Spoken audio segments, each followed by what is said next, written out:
This is a comic review of Journey into Mystery, issue 106. Now, it's quite a tatty issue. Most of my old comics, actually all of my old comics, are tatty. They've just been bought over the years. This was probably 30, 40 years ago that I bought this issue, and it's obviously seen better days. However, I think it's an absolutely cracking story. Now, you can get it. Obviously, you can buy this. Obviously, not that issue. I'm not going to sell it. However, you can still find it obviously on things like eBay, etc. But also, of course, you can find them in omnibus editions as well as the Marvel Epic Collections, the Thor one.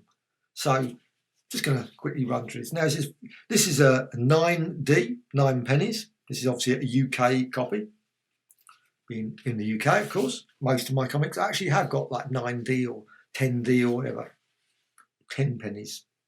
Written fairly well by Stan Lee, it says there. Drawn not too badly by Jack Kirby. Inked by Kind of Nice by Chic. Lettered by Artie Semick, pretty fair by. And this is Thor got the Thunder God Strikes Back, the Cobra and Mr. Hyde. And I genuinely loved the Cobra and Mr. Hyde, especially at this point. I mean, things changed a bit later. I mean, I'm certain that they've turned up quite a lot. But I enjoyed their early appearances. I wouldn't say that now I'd so rush and buy a Cobra or Mr. Hyde book. I might do that. If I saw Thor versus Mr. Hyde and Cobra, I'd probably get it. However, so when was this issue came out? And I always loved the this bit. There's you got obviously all the details here. And this is July 1964. This is volume 1. I love this with $3.25 in American funds from foreign subscriptions. I'm certain that I would not send $3.25 when I was very young. However, you got Thor. He's been trapped by obviously the characters. They've surrounded him. They've got lots of technology now. This obviously it was the earliest story of Thor. So obviously, if you get the Epic Collection, you would find out how that happens, how he gets trapped by these characters. And luckily, the next page, it actually gives you a brief recap, which is really quite good. Obviously, being attacked to save Jane, obviously Jane Foster. So he's obviously Thor is Don Blake, and he's got all the various, but his hammer has been captured.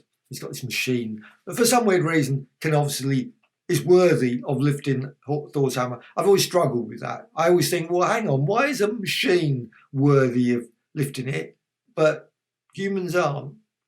Most odd, anyway. That's just a minor criticism. It's like we think, well, if it puts it on the ground, why can the ground hold it up? Wouldn't it just sort of indent in the ground or something? Just a big quibble. That would make the story very odd, wouldn't it? However, you've got, obviously, Thor rips things apart to take on things to get out of problems.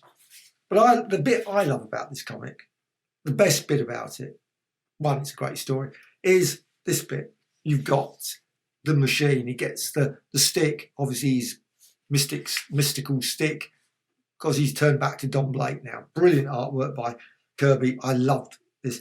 And I love the panel structure as well. So you've got now the panel structure, but you've got this, obviously the stick has been caught in this machine. It's been put into the machine, obviously in distance. And you've got Mr. Hyde, obviously tries to get it, etc.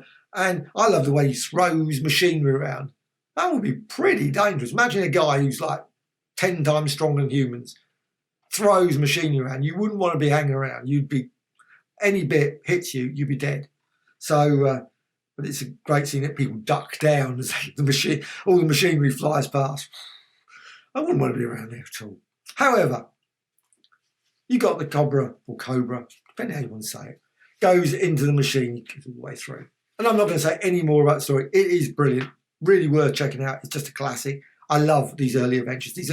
Really great stories, and are just thoroughly enjoyable. Even if you, I now, of course, when I was younger, I could spend ages picking holes all the way through. You think, well, why would you know? And that sort of stuff. That makes no sense. But it's still a great, great story. And yeah, great character, great villains as well. They were absolute classics. But the artwork is just brilliant as well.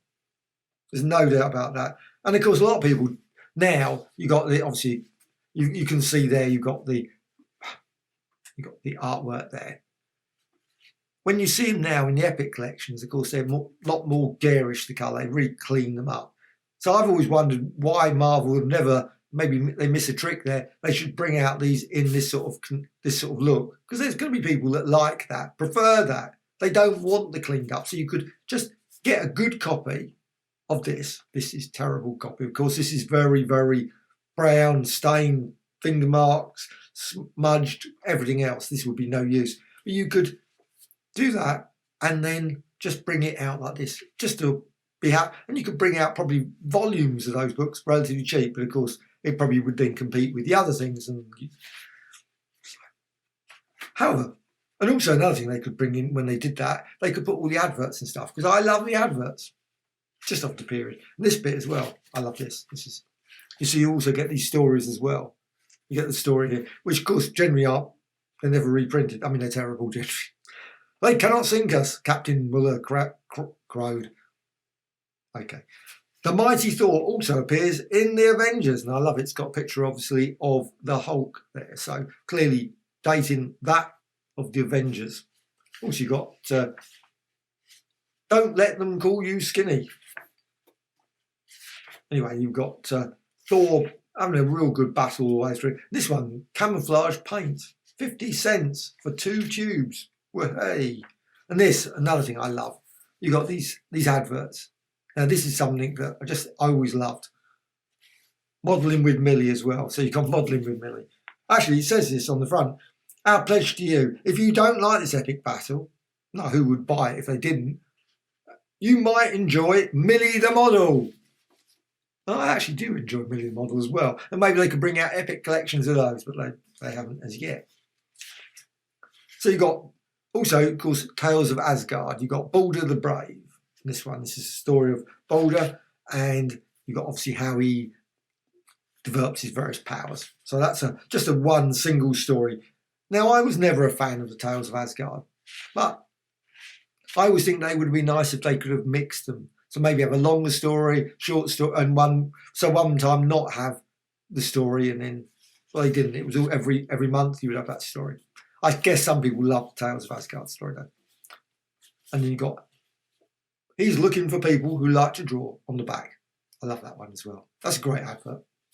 So that's it. Thor 106. Like I say, check it out in the Marvel Epic Collections. I think it's a great story. You got a real pacey story, as they did. Brilliant artwork, of course, Jack Kirby. Superb story. Of course, the stories are a bit, because of course you've got like Don Blake, you've got Jane Foster, etc. You've got those storylines. Now, later on, I think their stories were far better, but there's still, these stories are great ones to just pick up and thoroughly enjoy it and read. And you can read them fairly quickly, and they're great. Journey into Mystery with, I always love it, when it's Thor. Journey into Mystery, very tiny by that point.